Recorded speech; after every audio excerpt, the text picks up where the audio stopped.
Chiba Studios, Sacktown Sports, 1140. Hard Saturday, they're riding with you. Best card show in the country, it's true. So saddle up and listen, find out what you've been missing. You can be a card too. Yeah, welcome into the True Sports Card Show. Whitey Gleason here, inviting you to stick around for an update on the True Sports Card Autograph Expo. Some really good news there. And we have a very special guest today, co-founder, co-owner of Mojobreak, Dan Anderson. If you've never participated in a card break, Dan will tell you why you should think about it. But first, before we get to our special guest, here he is, the self-proclaimed star of the show. This is the guy who thought he died and gone to heaven when he heard about the upcoming release of the Topps Chrome SpongeBob 25th anniversary set. Imran Poladi. You know, yeah. Every week you do this to me. Oh, barnacles. And do you do a SpongeBob impression? I just did. Let's hear it again. Oh, barnacles. That's what he says. Yes, What's the other guy's name? Patrick Starr? Uh-huh. Patrick Starr. We could just keep going. Squidward. Welcome, Dan. I love it. Dan is in studio. Yes. He's not a call, and the guy drove here from the Bay Area this morning. How long did that take? About 2.5 hours. Wasn't that bad at all. Great. No traffic. Let's go longer than 5 minutes with the segment with him then. Yes. No, we have Dan the entire show. Yeah. Thank you for coming, Dan. Really means a lot. I appreciate it. I'm absolutely honored to be here with you guys. One of the great voices in the hobby, one of the veterans of breaking. In fact, you've been around since basically breaking became a thing. I would say so, yeah. And you don't have that say much veteran. You can say dinosaur. Your hair. The hair doesn't have as much gray as I expect being, a veteran of breaking. I appreciate that. Whitey, you are the point guard of this show. I know that you wanted to kind of lay out how today's going to work out with Dan. So I'm leaving it to you. Yeah, I know that you're intimately familiar with everything that has to do with breaking. And Dan, I've never have participated in one. I don't know how many people with us today are with me, but I'm just wondering from a totally novice perspective, why should I consider getting involved in a break? Well, first off, I'll go ahead and break it down. So let's start with, we'll just do baseball, right? Baseball. Okay. And let's say you are you're a fan of what team? Padres fan. Oh, you got to be pretty excited. You guys gonna take over the Dodgers? Oh, Bogarts broke his ankle yesterday. So other than that, no way. Yeah. I thought he was on a 10-day. That's gonna be a 100-day. He's out for the regular season. He's out until 2027. But he says he might be back. Anyway, yeah. All right. Might be back. So let's say you're okay. So you're a Padres fan. Product comes out. Let's say it's a high-end product, and say the case cost is $5,000. That's too much for me. That's a lot of money, right? Yeah, it's a lot of money. But you only want the Padres cards anyway. Mm-hmm. So let's have you spend $120. We're going to open up the case live on YouTube, and you're going to see all the Padres cards, and they're going to get shipped to you. You don't have to worry about getting Yankees cards or Dodgers cards or Giants cards or anything like that. You're getting all your Padres cards. So it's a way to crowdsource and split up by team a full case of cards. And it gives me a shot at really expensive cards. For a fraction of the cost. For a fraction of the cost. If you've got the Padres, then you don't have to worry about pulling anything of value. Mm-hmm. That's the good news. Yeah. You just get all the crap. Did you just think of that? Or I've been waiting for him to stop talking so I could say that. Jackson Merrill's pretty good. Yeah. He's pretty good. Mm-hmm. All right. There you go. Those in-demand Manny Machado cards. Look out, guys. You have any Juan Soto Padres stuff? That's what we're looking for. So how long have you been doing it? How long have people been breaking? And again, this is something I know Imran's like, this is such a dumb question. So this, we started in 2010. Yeah. And there were a couple people doing it before. But it would be done on YouTube and it wouldn't be done live. And you had to know the streamer, the personality, the breaker to get in. We wanted to streamline it. We were the first ones to have a website where you can just go to our website, drop down menu, and actually buy Mojobreak.com, and you can actually buy your team. So you didn't need it. You can just, it was open to everybody. It wasn't like an exclusive group. Mm-hmm. So yeah, we started that in 2010. First ones to have a website. We didn't really have any guidelines. So there's some things that we tried that didn't work. There's some things that we did that did work. We had to go to multiple different platforms we started off on Blog TV, which Sorry, what? yeah, it's who exactly. Blah TV. Blog TV. Blog We went to TV. Ustream. There was a thing called Breakers TV.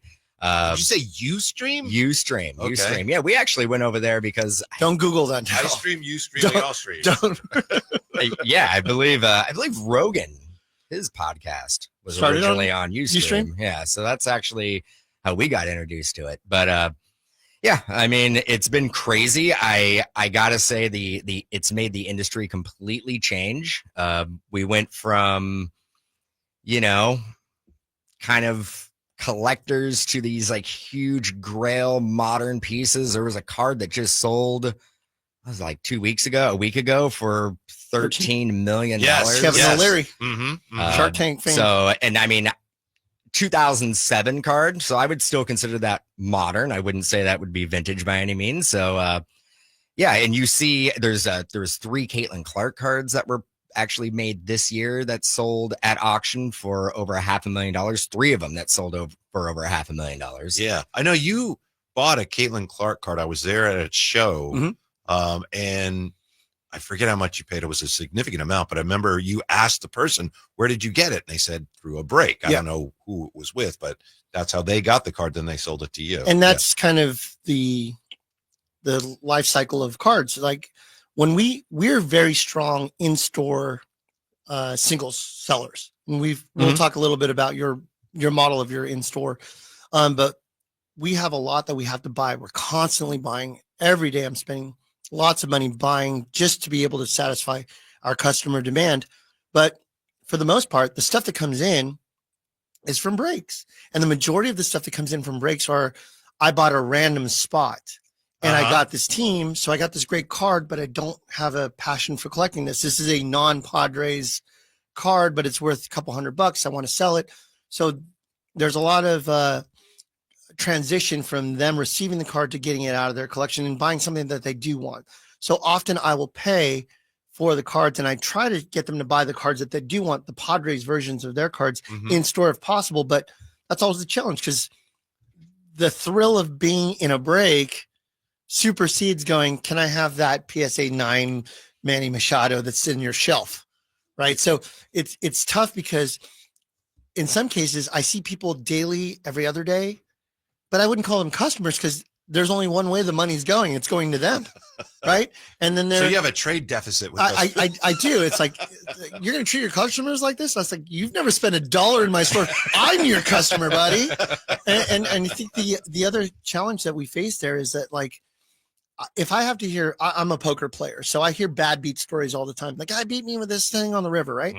I hear bad beat stories of bad breakers not shipping their product fast enough. It comes back damaged. I was going to ask, how careful do I have so, to be? So that's another thing, when I have to deal with somebody that's going to complain about Cheeto Fingers, Alabama, right? Because I broke with this guy and he was cheap and, he does it from his mom's basement and he didn't ship for 2 weeks. It's like, well, what are you doing? It's like going to a retail shop that's a poorly run one and then wonder why you got bad customer service. Find the Mojobreaks out there and just say, this is a solid company. They've been around for a really long time. The reviews are outstanding. So even with Dan sitting here, I'd say this anyways. It's one of the most reliable breaking companies out in the game. Mojobreak.com, Dan Anderson. Correct. Yes, so what I want to make sure is that you're breaking with the right people that's going to get you your cards. And we know time is of the essence when it comes to values. And if you don't have a breaker or a whatnotter or a Fanatics Liver that's sending stuff within a reasonable amount of time after it opens or is closed, you may be waiting a week and a half before your cards are even shipped. And by then 10 transactions on that card have happened. And before you know it, the value is almost nil and gone. Yeah, we kind of pride ourselves in our fulfillment process. I mean, almost half of our staff is fulfillment, shipping, sorting, packing, all that stuff. And we don't cut corners. Like, there's a lot of group breaking operations out there that won't ship all base cards. And that basically is like, I was reading about that. Unless you request it. Unless you request it. We, you paid for it. We're going to put the work in and we're going to basically make sure that it gets in your hands. If you don't want it or you don't want the base cards, you can figure out a way to You're shipping everything. We ship everything. Okay. So if we break top series jumbo and there's 4,800 cards in the case, we're shipping every single card. Because you don't want to carry that inventory, or because The customer purchased it, it's Great theirs. They it's not mine to decide what to do with it. So Hey Dan, it's Imran. I bought into your break. I don't want any base. Just ship me colored and numbered and auto. I mean, we can facilitate that. Don't get mad at me if you end up getting some base cards. Sometimes I don't want them. You take them. No, but the reason why they do that, Whitey, is because they don't want the additional cost of shipping. As a breaking company. They're like, if I'm sending you, another 150, I've got to have a larger package. It's going to weigh more, etc. But it's actually, you've already done the math. It's not even the weight as much as it's the time it takes to hand sort 5,000 cards by 30 different teams. That's why they really cut the corners. It's not the weight of the package. It's not having to put it in an extra box. It's paying somebody hourly to put all the Braves in one pile. Put all the Braves in one. I mean, it's true. I've done breaks like that, and I'm miserable at the end of the night because I've been breaking for 3 hours on whatnot, and I said all card ship on a two box Topps flagship. And I'm like, Arizona. I was like, I mean, it's and it manufactures when you open up a pack, it doesn't come in. It's not all Braves cards and all Diamondback cards. Like they kind of mix it in. So. Yes, they're very good about that. Do you have a success story? You probably have a lot of them, but a particular customer who was just so thrilled with the way things broke for them. Well, you had one of the biggest cards ever pulled on camera. We've I got two of them. One that aged pretty well, and then one that hasn't aged well. But they were both massive pulls when we pulled them. So flawless, it would have been 2021. Mac Jones rookie year was 21. Flawless came out, which is the most premium high-end football product. And on day one, we pulled the Mac Jones rookie shield auto. Wow. So 1 of 1, biggest card for Mac Jones that you can pull pretty much in the whole calendar year. Guy was offered $250,000, but he's a Patriots fan. So he's like, I can't move it. I got to hold on to it. Well, Mac Jones, now a Niner. So it's going up, but probably not worth $250,000 at this point. We also did pull the same product, but basketball. We pulled the triple logo man, Luka Doncic, LeBron James, Steph Curry, all game used. Yeah. And actually, that was awesome. That was 3 different customers purchased that, and they decided that they were gonna send it to Golden, and they split all the proceeds equally 3 ways. What did it close at? That one, I believe, closed at 380. No, I hadn't thought of that since there are 3 players on 3 different teams. You mean they all? Yeah, generally what we do is random. Generally what we would do is we would random it between the 3. One. But certain situations like that, you got to make an executive decision and kind of step in and be like, we can't leave this to the random guy. So for clarification, if it has 2 or more teams on it, the 3 teams go into, you guys use random.org, or you have your own version of it? Yeah. So they put the 3 teams in there, and then they dice roll it. Boom, boom, boom. Okay. Oh my. 4 rolls. 1, 2, 3, 4. Fourth one, whoever's on the top gets the card. The other 2 are looking, going, what just happened? But when you have something of that value, you can't. You can't randomize that. Yeah. So we had, we had Ken Golden reach out. He wanted, obviously, it's good press for him to get that card on his. He's not auction. Usually like that. Yeah, no, not at all. Not at all. Great dude. It's so it basically went to Golden. It went. PSA came down, picked it up, brought it. It actually got a PSA 10, which is hard on those thick card stock. Generally, I think we had a minimum of 8 grade on it, and if it wasn't going to get an 8, we just wanted them to authenticate it. Oh, I see. Okay. But generally, those cards are on the thicker side, and they don't tend to grade very well, especially with them being mainly white bordered and everything. It hides chipping to the naked eye. But if you're grading a card that's a 6-figure card, you're going microscope on that thing. You want to make sure of it, and that's why so many of the flawless on-card autos, like I've done the signing with John Taylor for his flawless cards. I brought him to him and we did it. We're very careful. They're on a mat. I tell them don't touch it after you're done signing it. Leave it there. I'll pick it up. Which is funny because a lot of the John Taylor flawless cards that I've seen graded are 9s or higher because it has a lot to do with how you see them signed. When we go in the back room and I'm at a show and I watch some of these guys fulfilling, I saw Lawrence Taylor signing his flawless cards back there. It's on a wood table with balsa wood on it, no cover on it. And the guy is signing it and sliding it, signing and sliding. And I go, PSA 4, PSA 3, PSA 6. I'm just watching this thing. If you look, even when Brady did his signature on the gold insert where he's wearing the Expos, you see it when he signed it on camera, and it hooks the top right corner as he's sliding it over. And I was like, that's going to be a PSA 8 at best. Yeah. But these guys are just signing. They don't think about it in that level. By the way, speaking of Ken Golden, just real quick. Oh, here we go. To sidetrack things, but you mentioned Dan Anderson with us. You mentioned that Jordan Bryant logo man, dual logo man, sold for $12.9 million last weekend. Somebody asked Ken Golden, will anything top that? He said the no-brainer, number one is a 52 Mickey Mantle tops in PSA 10. That's going to be at the top of everybody's list. No, the top is going to be the guy that the Arizona Diamondbacks owner. He has the SGC 8 Wagner. Yeah. Yeah. They They estimate that at somewhere around $50 million, maybe more. The Hannes Wagner. Yeah. Yeah, That's and I've seen that in person. He's got a phenomenal collection. It's insane. I think he has a 10. Yeah. A 10 52 Mantle. Yep. Yeah.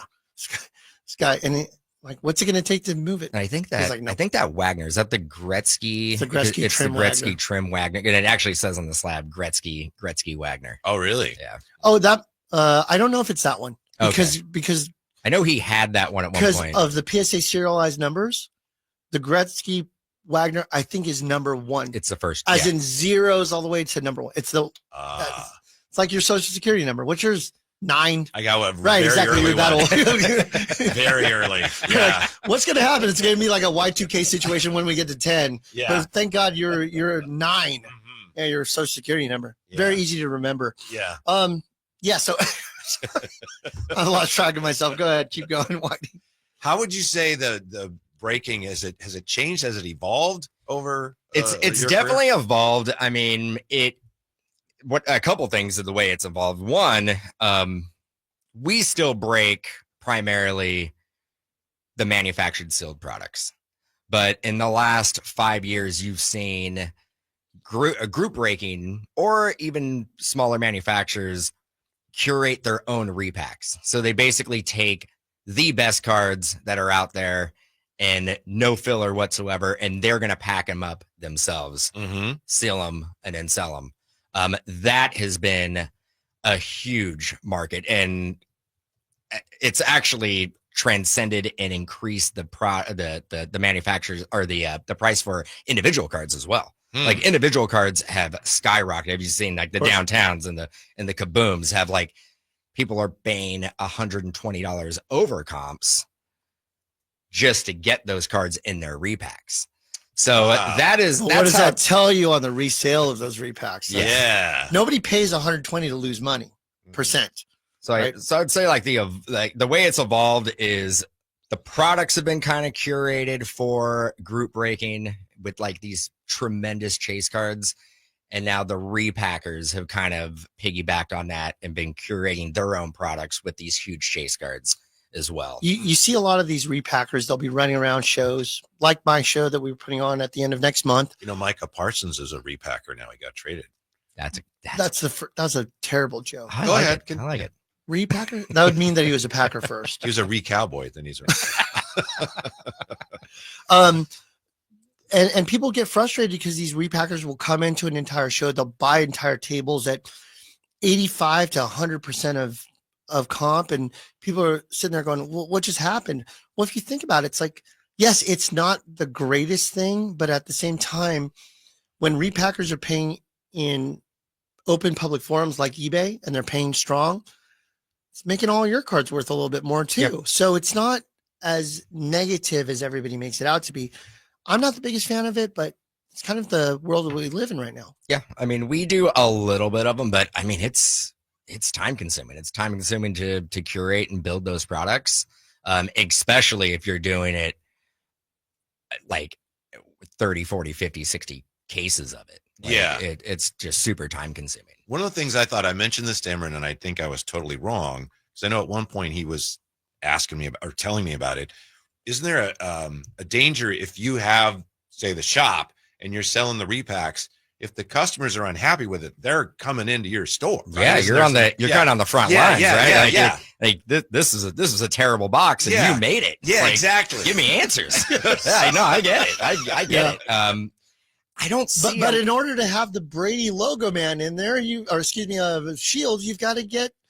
You're going to get Clyde Edwards-Helaire every once in a while. It's just, that's how it works. Yeah, I think 99% of them are done through like an e-commerce platform. So it's not face-to-face commerce. I don't think I know shops do sell repacks, but they're probably not curating and building them themselves. I gotcha. Okay. They're probably outsourcing them. So you do. We do. But I make them knowing that customer might open it in front of my face. So I'm making damn sure that stuff is going to be something that I'm not embarrassed that they do it. Do you give a stated floor and ceiling? The answer is no. But for example, our True Sports Cards repack jersey boxes. Okay.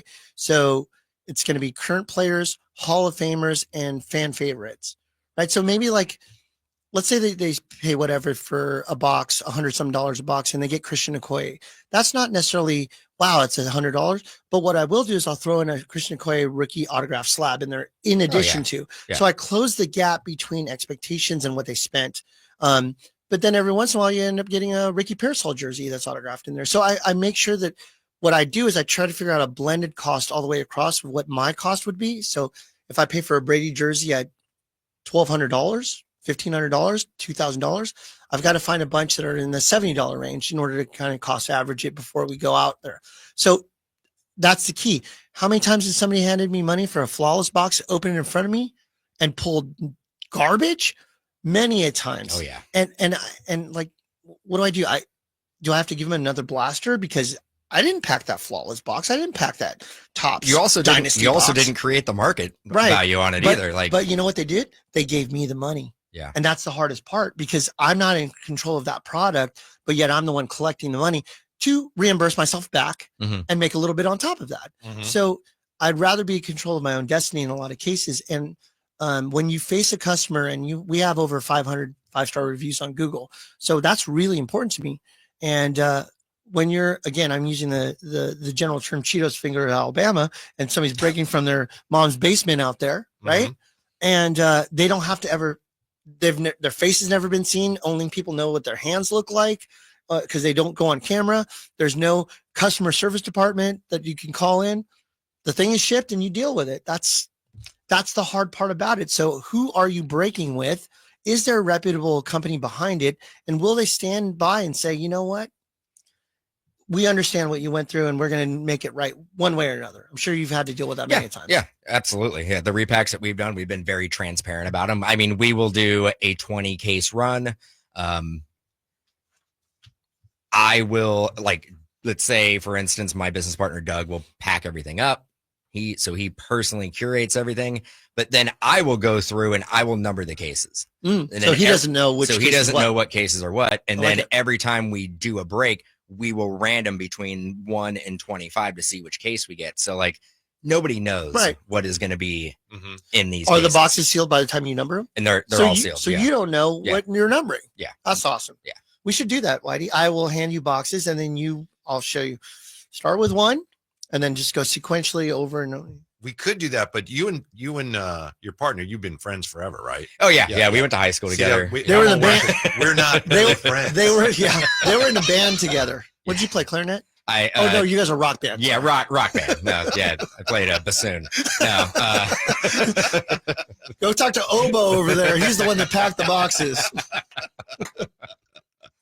Yeah, I just think that when you talked about the transparency of any kind of repacks, we have a finite number. So like when we run our, we have a slabbed autograph Hall of Fame encapsulation box. We sell it for $65 on our shelf.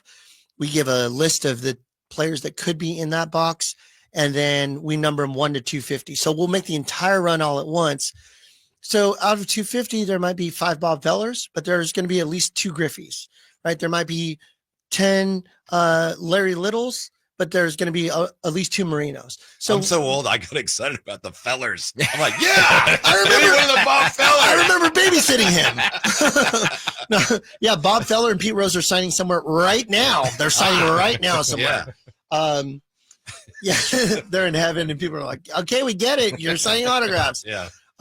So for me, having a finite print run of any repack is really important because, and Hit Parade has done a good job with that. They have a print run or a season of it, but when you have some repackers that have an endless supply of this pack or this repack, it's like, well, how do I know when a hit's coming? Or worse, they're curating and building on the go, which is like, I think one of the least transparent things you can do. Right. We've run out. Go start packing some stuff in the back. We're still on stream for another 2 hours. Not 100% sure that happens, but it wouldn't surprise me if it does. I'm with you. Yeah. I'm with you. You mentioned Hall of Fame. See, to me, and I don't know, maybe stores do this. If I had a store, I would have a Hall of Fame or a Wall of Fame, and every time somebody in the store opened something that was like, wow, that's a hit, I would take a picture of them, put them. That's what we do. We have we have a thing called in our shop. We have a thing called the Hall of Boom. Okay. There you go. And we have like a little digital Polaroid that we take a picture and we basically plaster it up there, and we have like a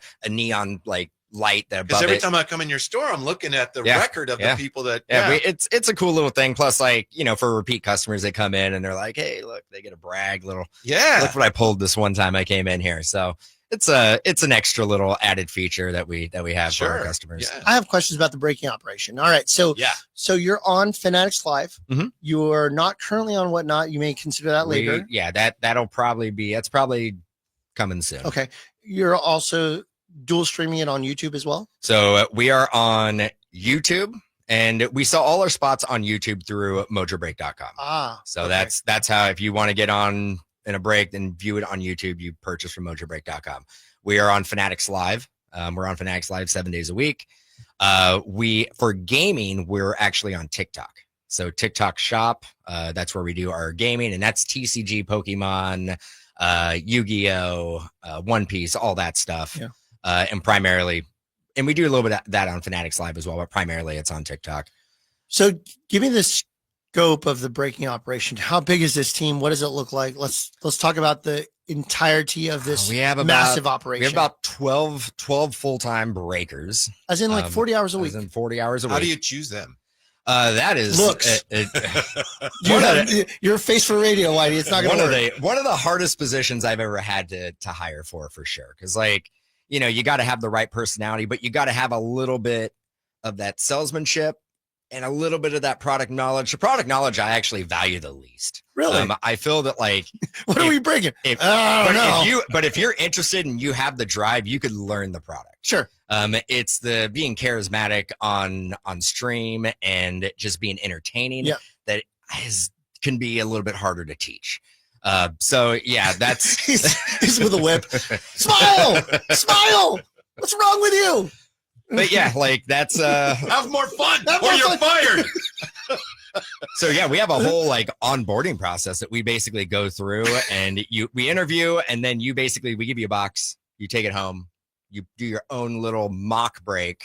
You have them record it, submit it and it's also to make sure they can do the basic technical stuff as well, making sure their hands and cards stay in the camera shot, and making sure that they could hit record and be able to send an email, and like, you know, we got to go back to the basics.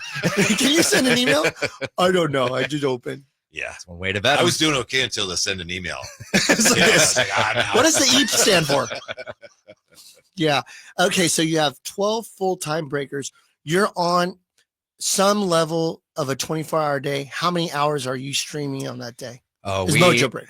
We stream probably 16 to 18 hours a day. So are they all local to you in the Santa Clara? Like they all physically are in the building? They're all in the building. We've done remote. Yeah. We have decided that the best way for everybody to be on the same page is like in the headquarters. Well, it's under one roof, right? But yeah, so I mean, even just with tech stuff, like it's so much easier just to go through and have our own tech as opposed to like shipping tech to somebody else's house and having them try to figure it out. And It's just so much easier Well, to have it in one building. As you being Dan, it's kind of hard to put the fear of God into them when they're, in Texas. Yeah. So it's important for you to stick your head in every breaker room going, you doing what you're supposed to be doing, dude? Huh? He's like, don't get out all my secrets. Anthony, we can edit that out, right? All right. So once the cards are broke on stream, they go where? They go to your packing They team? go to our fulfillment center, Okay. which is how big is that? Another 12 to 15 people. Not all full time, but I would say at least 10 full time shippers. Is it like a battery where the pitcher and catcher work together, to where it's the same streamer that gets the same packer? No. That's my guy. I like that. I'd agree with you. I'm taking You're that. welcome. I'm taking that idea. You're welcome. It's called the case method. Copy and seal everything. No, I got that from somebody. So after we break it, it basically goes into locked cabinets. Shipping department goes and gets it, and they start sorting. We do have probably, I'd say maybe 12 different shipping stations, and every shipping station actually has a camera that runs 24 hours a day on them. We know where the cards are. We know, we could actually pinpoint where the cards, when they left the break studio, where they went to the cabinet, and then when they're sorted, packed up, and shipped, they never leave camera. Good. At all. So if somebody says they didn't get a card, we can go back to the footage, go through, and basically pinpoint exactly what went into everybody's package. It's a little time consuming, but it gives everybody a peace of mind. On average, how many packages are you shipping a day and a week? We just got done doing this because my shipping manager came up to me. We 5,000 a week. That's it. I think so. That's incredible. I think so. Is that a lot? That's incredible. All right, so you got something on the chateau? No. I mean, we do have people chiming in here, but nothing that I would break the rhythm with here. You hear that, YouTubers? Hey, Junk, I think had a question. Up your game if you want Whitey to say something on camera. I can't determine what the actual question is. Oh, someone says, Peg Junk, ask that question. Someone was me. That's okay. the True Sports Card. That's me typing. Oh, okay. Somebody, I don't know. This is email. What's email? What question is it you wanted him to ask? Because I didn't actually can't see even, the question. It's frozen now. I don't know what's happening here. Oh, it's not really a question. Peg Junk says that he's done a decent amount of breaks, but as soon as he sees a potential breaker that he wants to work with doing break repacks, he says he's out. I guess he just feels maybe that there's not enough transparency there in that standpoint of it. I look at it too when we're doing the breaks and stuff.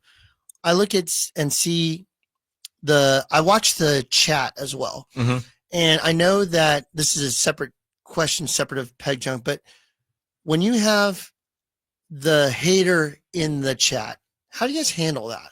And when I say the hater, it could be a lot of ways, like, oh, that's so expensive. They're so-and-so is much cheaper in their break. I'm sure you deal with that nonsense all the time. It's a case-by-case basis. I mean, we don't really ban anybody. I mean, we may give them a little bit of a warning.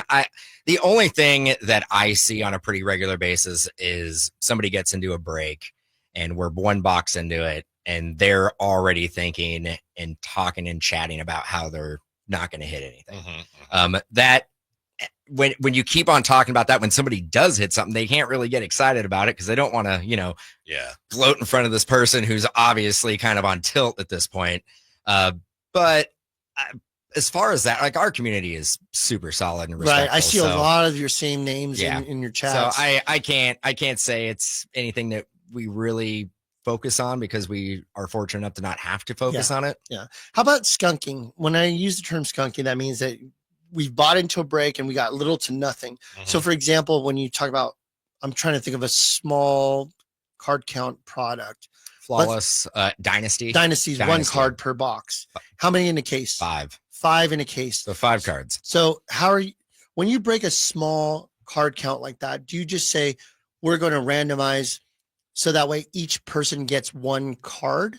Do you do it by team? How does that work? And then what happens if you do it by team? I would say primarily, that's a good question. I say primarily we do it by team. Okay. And if somebody doesn't get a card, we try to send them something. And Okay. again, that's why we always ship all base cards, because when we do breaks, like with Dynasty, we might actually mix a box of Top Series 1 in there, knowing jumbo. that they're going to get knowing something. that at that point, every team is going to get represented. Somebody's going to get something, and you actually may hit a short print or a good rookie or maybe an auto or a relic out of the Series 1, little added bonus. But at that point, we know everybody's going to be covered. It's stated before the break happens. Yeah. We're doing Dynasty plus 1 box of Top Series 1. Or what we'll do is we'll break open a box of Series 1 hobby, and everybody who didn't get a card in Dynasty will get a pack of Series 1 I mean, hobby. Best case scenario, you're sending 5 Dynasty cards out to different people.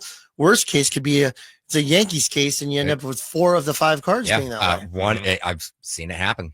And that's just the luck of the draw or unluck of the draw. Catching up with Dan Anderson, co-owner, co-founder of Mojobreak. So can I ask you, just you personally, what you collect, what your personal collection looks like, what some of your favorite cards? Well, I'm a Bay Area fan, except for one team. I'm a Rams fan. So I was a Rams fan when they were in LA to St. Louis, back to LA. So I do collect anything that's Rams, collect anything that's Giants, like Buster Posey, collect Buster Posey, obviously. Will Clark, my favorite player growing up. So plus also, if you've seen a Will Clark autograph, he has one of the best penmanship. So clean. Like that K on the Clark at the end goes right underneath it as a big underline. Yeah. It's awesome. So and I mean, relatively inexpensive to get a Will Clark auto as well. So it's not going to break the bank. Barry Bonds, his autographs are amazing. A little bit more pricey. A little pricey if they're real. If they're real. Yeah. And didn't he start signing again just recently for Tops? Yeah, for Tops. Yeah, and you were finding in Top Series 1, I believe it was, where he started having some of the. I mean, we're talking about they were closing at right around $1,000 non-numbered. I mean, then you start getting to the serialized numbers, and we're in some real numbers. Did you say serialized or steroidized? I didn't. I couldn't quite hear. I just was wondering what you. I have a left. Okay. I have a left. sounded maybe misheard me. All right, let's talk about the case break hits. All right, so kabooms, downtowns, etc. As we've been buying this stuff, obviously people want to come in and sell me stuff. It's so interesting. The buyer and the seller and the same guy or gal have very different versions of percentages that they want me to buy and sell. Yeah. So they'll come in, they'll say, hey, because everything that we do, we put it in our shop, in our cases at comp, right? That's how we live. We don't overinflate it. Of course, Keegan Murray is going to sell a little bit better here than somewhere else. Not that we're going to inflate it above. We might be 5% higher because we're in Sacramento. This is where it's at, right? But for the most part, we're lined up exactly with what's at. So I got the guy coming in, hey, will you sell me this $1,000 Mahomes card for, $700? This downtown. Okay. Do you have any Mahomes cards to sell? Yeah, I sure do. How much would you want to sell them to me for? 85, 90%? I go, okay, so let's just make sure we're on the same page here. Yeah. You want me to buy it at 90, but you want to buy it for me at 70. How does this business model work?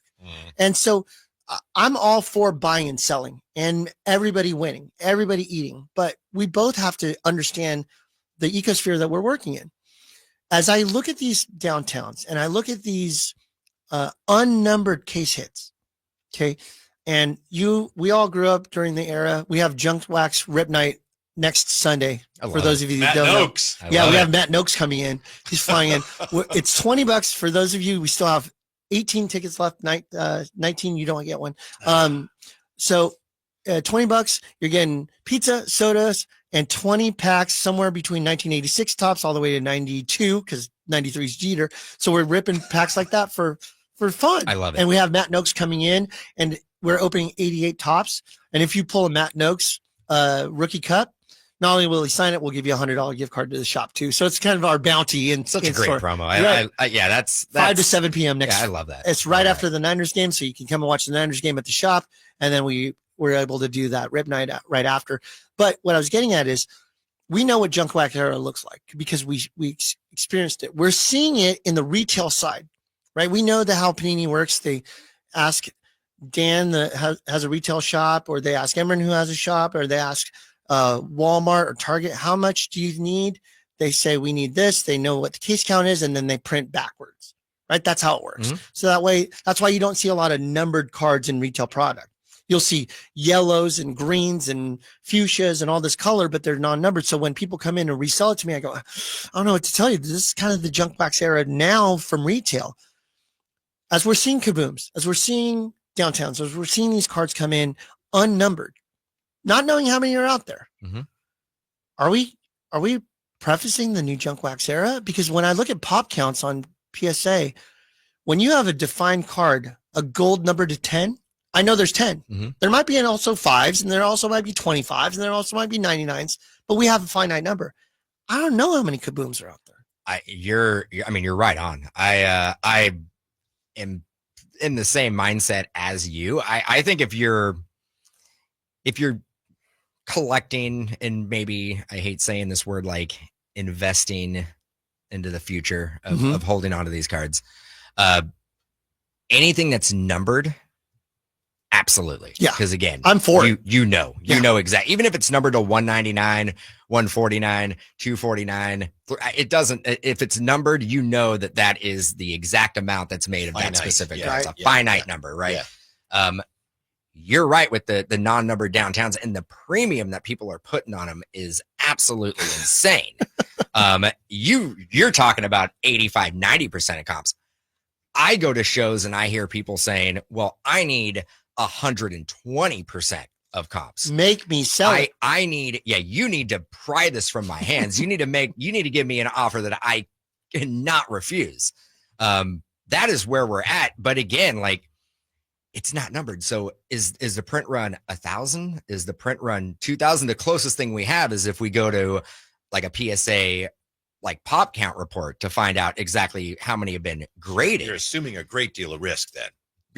Absolutely. And that's, I mean, that's assuming that every single one of these non-numbered downtowner kabooms have been graded by PSA, which we know they haven't. We know there's a ton that are raw, and we know there's a ton that go to other grading companies. Right. Logical Raptors Fanatic is in the YouTube chat. Says pop reports on non-numbers are key. So always checking the pop reports with PSA to see where we're at. I mean, I think about some of the most graded cards out there. I think the most graded right now is Wemby's Prism base card. It's like the most graded card right now, maybe in history. That I'm trying to think of there's another Griffey's up there too, 89 Griffey's. Can't remember which one. And then of course the Zion. Oh yeah. Zion base 1920 Prism. Yep. I mean, you look at some of that. A wild time. That was a wild time. Yeah.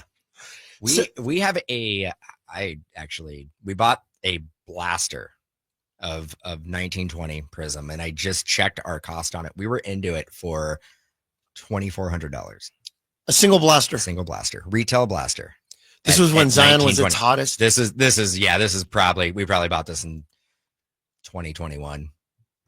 And I looked at it, and my shop was like, well, should we just go ahead and sell? I'm like, you're going to sell it for $40. I'm like, I'd rather just sit here and stare at this box wondering for $2,500. Just a reminder. And by the way, when it came out, wasn't it like 20? It was $20, $20, $30, $30. Yeah. I don't even think it gone up to 30 yet. I could be wrong. I had a retail account at the time with Panini, and it was basically, if a box was supposed to go on the shelf at 20, you'd get them at roughly about half the price plus percentage for shipping. So people were sitting on these boxes for nearly nothing in the grand scheme of things, and then reselling it on open market. I mean, I was getting demands for 2018. Well, you probably had people coming into your shop. I didn't have a shop then. Oh yeah. We have people coming in, and they're just like, I just went to Walmart and I would like to cash out, please. Yep. Our shop is directly across the street. Our current shop is directly across the street from Costco. And until they kind of helped with the flow by opening some other ones in Loomis, and it has been the number one Costco in the United States, the one that's directly across the street from me. And they would sell like the Blooming Waters and the big Costco, or the Don Russ Costco box for football, with the oversized downtowns. Yeah. And I'd literally watch people from my window walking on in the crosswalk across the street with a big old, imagine could barely see over it, and they're walking across the street. Oh, and I go, here they come to sell it to me at the shop. in the crosswalk. Yeah. Hey, Yeah. I go, I know what you paid for them. I understand that I have to pay a little bit more and it's got to go to the shelf, but this is the reasonable amount that I think I could do. But literally, I remember just people, they'll go there and 15 minutes later, they cross the street and they're making, 20% profit selling it to me. Mhm. And people will say to me, well, I can get that at Costco. I go, I believe you. Go get it if you can, but otherwise it's right here on my shelf. And they go, well, you're over there scalping. I said, you get a lot of pushback. I promise you, I'm not standing there at Costco fighting people for this product. I can buy what comes in the door if it makes sense for both. And I always start from the backwards. I go, what is it going to go out to the end customer at? And do I have margin for it to make sense? Because I turn down a lot of stuff, even if it comes to me, because I just feel like it's too much on that top end side for the end consumer. And I don't want to do that to them. Here's another theory. And I wouldn't say it's controversial, but it's definitely the standpoint that I've taken. We've made a decision, and we being me as the owner of the company, I don't spend a lot of money on highest end product. I feel kind of weird about it. Mhm. We don't break, so I don't have the ability to fractionalize a $2,000 case of flawless, unlicensed baseball, right? I can't do it. So sometimes with allocation with our distributors, I'll get 1 or 2 or 10 boxes and I'll grab them and I'll sell them, but I don't rebuy into them. As a card shop owner / breaker, how do you handle because you're getting that high-end product for your breaking, but do you see it being sold directly to one person in a shop? Do you have people that go, yes, I'll take a briefcase? I do have people who come in and they love ripping the ultra premium high-end stuff. They're well aware of the risk. They can sustain it with their income. If they come in, I mean, they come in and they've already made that decision that they're probably willing to spend X amount of dollars and they're looking for a specific high-end product. I'm not going to talk them out of it because that's really not what our job is. Right. Like if we have the product and you want the product, we'll facilitate it for you and we'll sell it to you. Right. If you probably know what the risk is going to be. Mhm. Yeah. But yeah, we do sell some high-end stuff, but it's definitely in our brick and mortar. It's not our bread and butter. Our Right. bread and butter is like the $100 to $300 box, probably similar to your shop. That $100 to $300 price point That's is really our sweet spot. Is a sweet spot. Yeah, I would probably say it's more. You're using that figure, just bump it up 100 on both sides, 200 to 400. 2 to 4. Yeah, and that's fair. That's about where we're at. You're right. There's not a ton of. I don't know what I'm thinking of. There's not a lot of hobby boxes out there that are $100. Wild anymore. card, Yeah. wild card, baby. Which, by the way, wild card. If you're listening, which you're not, Daniel, please put SKUs on your boxes. I have to enter them in by hand and then ring them up when we're trying to find the SKU to hit the barcode. There's no barcode on them, so that'd be great if you could just add that little piece to it. I would say this too, Dan, is that I will let's just say that the market for a box, we have Silhouette that just came out. Mhm. What's a retail on Silhouette as an example? Right now at this, because I mean, we're day trading at this point. Right. Like, I mean, By the time that this show ends, it'll be a different price. It'll be a completely different price because our shop was selling it pre-sale at $650. Okay. Sold a couple boxes. I think we ended up going to $750. At one point, big online retailers were selling it at $1,100. Right. We didn't sell any at $1,100. I think we might have priced it somewhere close to that, but we didn't sell any at that price, which is indication that like it's too high. Right. Like nobody wants it. That's it's an NBA product. It has 8 autographs or mem in the box. So it has 8 cards. It has 8 hits. 8 hits. 7 of them are relics. It's 1 autograph. Here's the thing that was really confusing about that specific release. They worded it. They have the first off the line release, which they sell directly as a Dutch auction through PaniniAmerica.com. That configuration had 4 autographs.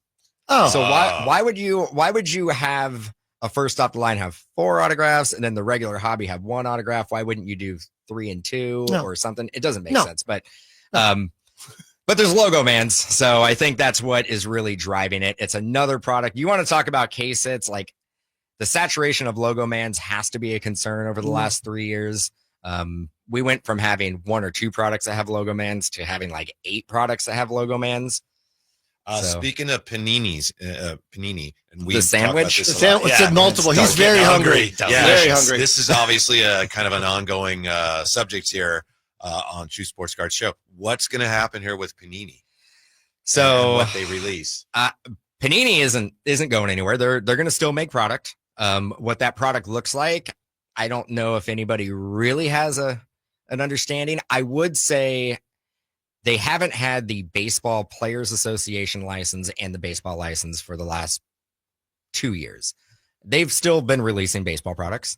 I would assume basketball in October, when they start releasing non-licensed, is going to look similar to that. It's going to be a lot of NIL players, so players that are still either in college or legends, so players that are already retired, but it won't have your players that are currently playing. It won't have your, Mahomes is a Panini exclusive. So yeah. I was going to say Mahomes. Let's say Josh Allen. Yeah. Josh Allen probably won't be in the products. Any current players probably will not be in the products.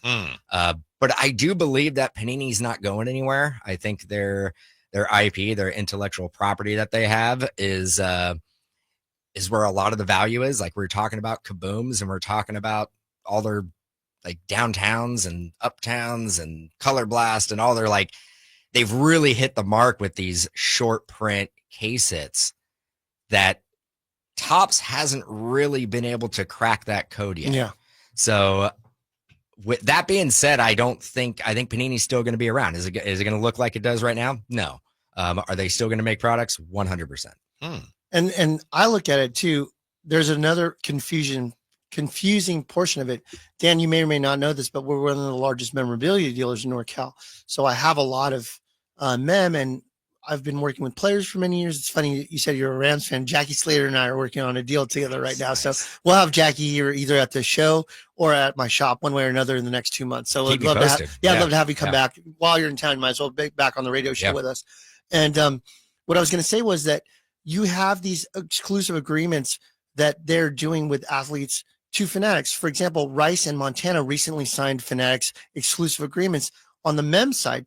Does that mean that they locked them up for the retired player side too? Does that mean that Panini's not going to be able to have Montana or Rice in the product? That may change things. I do believe so. And you can throw Tom Brady in the mix too. Mm-hmm. So, I think that is going to be something that we're going to see.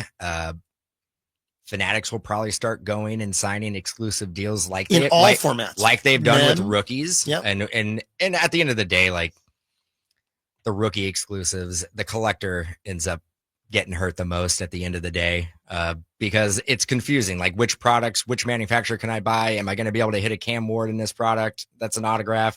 Am I going to be able to hit this player? You don't know. And that's where we come in as card shop owners, to basically be able to tell the collector and give them, our team is very well versed, because we have to sit there and go, okay, you can get Jaden Daniels and Caleb Williams autos in this, but it doesn't have licensing on the jerseys and helmets.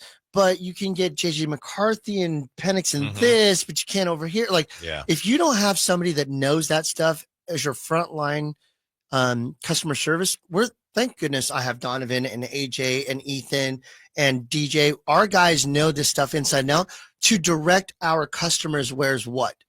We don't need somebody to go, this box is 150 and this box is, they can read. We assume our customers can read. So it's being able to curate where they need to go. Yeah. I have a question for you. Speaking of autographs, the upcoming Sacramento Auto Expo, is there anybody that you have mentioned it was going to be there who is not going to be there? Okay. So Robert Ory has been a guy that we had. Yes. You want to do this? Okay. So Robert Ory, I can't believe I'm doing this on air. Anthony, if it's too controversial, it doesn't matter. Why is he? Okay. So we had him under contract through an agency. Imran announced this on our air, on our afternoon show, and people went ballistic. Yeah. Robert Ory? You're bringing Robert Ory to Sacramento? Yeah. Are you stupid? They're yelling at me. People were really upset. Yeah. Imran, the Laker fan. They called me the Laker fan. Those are nice things they said. Okay. So what happened was that this agency, after we put the deal together, said, we're gonna kind of need a little bit more money. I was like, wait, what? What happened? Well, I said, forget it. We're going to cancel it. Everybody hates me for Robert Ory. Anyways, it's fine. Right. So I was talking to another agent who is very well connected. And he goes, that doesn't sound like Robert Ory. He doesn't sound like that kind of guy. I know Robert. We know each other well. I represent him in many cases. Well, I got a phone call yesterday in the morning from this agent. And he goes, hey, I got somebody on the other line. And I was like, okay. He goes, hey, Imran, this is Robert Ory. I was like, oh hey, man. Robert, are you charging me for this call? Right? No, but he was like, hey, I heard about this thing. I barely know that guy that you did this deal with. I'm sorry that you deal with that. You know, we'll work this out. I don't want you to think it's me. I'm really excited about this, but we hadn't finalized anything. And I was like, what? And so Robert and this reputable agent are working together. So we'll get him back on the roster. But I was ready to cut the guy because I'm a guy that believes if you sign a contract and we both decide to agree to it, you go forward with it. But this other agent was doing some other hinky stuff, and Robert really didn't know about it. So I appreciate it so much. The guy called in. I mean, whether you hate him for dashing King's dreams of a championship or not, being a stand-up person goes a long way with people. I was going to give you a hug when I thought I'd heard he was not going to be part of the program. That was going to be my choice. Right. I mean, I'm fine. Look, I just want to make sure that, like, if we shake on a deal and we sign a contract, that's all. I'm not going to ask you for anything more, nothing less. I'm going to honor my side of it. I expect you to do the same. The fact that Big Shot Bob didn't even know what was going on just goes to show how much of a stand-up person he was, and that meant a lot to me. So we'll figure that out. So if that was too much inside bitterly baseball, disappointing but interesting. Yes, and he's charging extra. There's a special thing you can order where he'll tap the ball. You dress as Vlade. You dress as Vlade, and you tap it to him, and he'll shoot a 3-pointer. Okay, it's extra. And you are a Kings fan. I'm a massive Kings fan. As much as anyone. I have the lower back tattoo of the Kings logo. I am the guy, but still, I mean, he's part of Kings history, unfortunately. Yeah, sure. Yeah, exactly. We have Spud Webb coming. Yeah, Spud Webb. Yeah, and we're working on other Kings players. Tank Thompson's going to be there. We have all kinds of good stuff. So it's going to be great. It's going to have a good time. Okay, so when it breaks, Seekins is saying when it breaks. Can I get that noise, please, Anthony, on the window? Wake up. Sounder? Yes. When it breaks, we have it first. It's Sacktown Sports breaking news. We did the news before the notation. Robert Ory's going to be at the Sacramento Autograph Expo. Get your tickets. Get your tickets. Get your tickets at That's why I brought it up, Seekins. SackAutographExpo.com. That's SackAutographExpo.com. We just added Fred Bolitnikoff to the mix. So we literally did the commercial last night, and we edited his name out. I was doing a dance. It's an interesting time, my friend. Okay. Things change on a dime. In fact, Silhouette has gone down in value since we started this conversation. Dan Anderson, I love it. I love it. What are these guys talking about? No, we've had many conversations. We've kind of run in the same circles. Okay. Of dealing. Yeah, with. we had. We'll leave it off air, but as we go off air, we had a hero. I wouldn't say a hero to him, but a hero to me. Have an interesting experience once you meet him in person. Sometimes you don't want to meet your heroes, but you could meet your hero, Bob Ory, at the Sack Autograph Expo. Dan, you're the best. Thank you for coming. I appreciate it, guys. Would you ever do it again? Absolutely. Okay, cool. Absolutely. And you have your wife who loves coming out to stay and hanging out with her friends. Yeah. So, all right. Yeah. What are you doing next week? I'll be on Mojobreak.com. Thanks, everybody, for tuning in to True Sports Card Show. We'll see you next Saturday. And don't forget, we have the Junk Wax Rip Night. That's right. That's right. Whitey will be there. Yes, I'll be there. Have a great holiday weekend. You might find an old Doug Christie numbered 101. I tell you.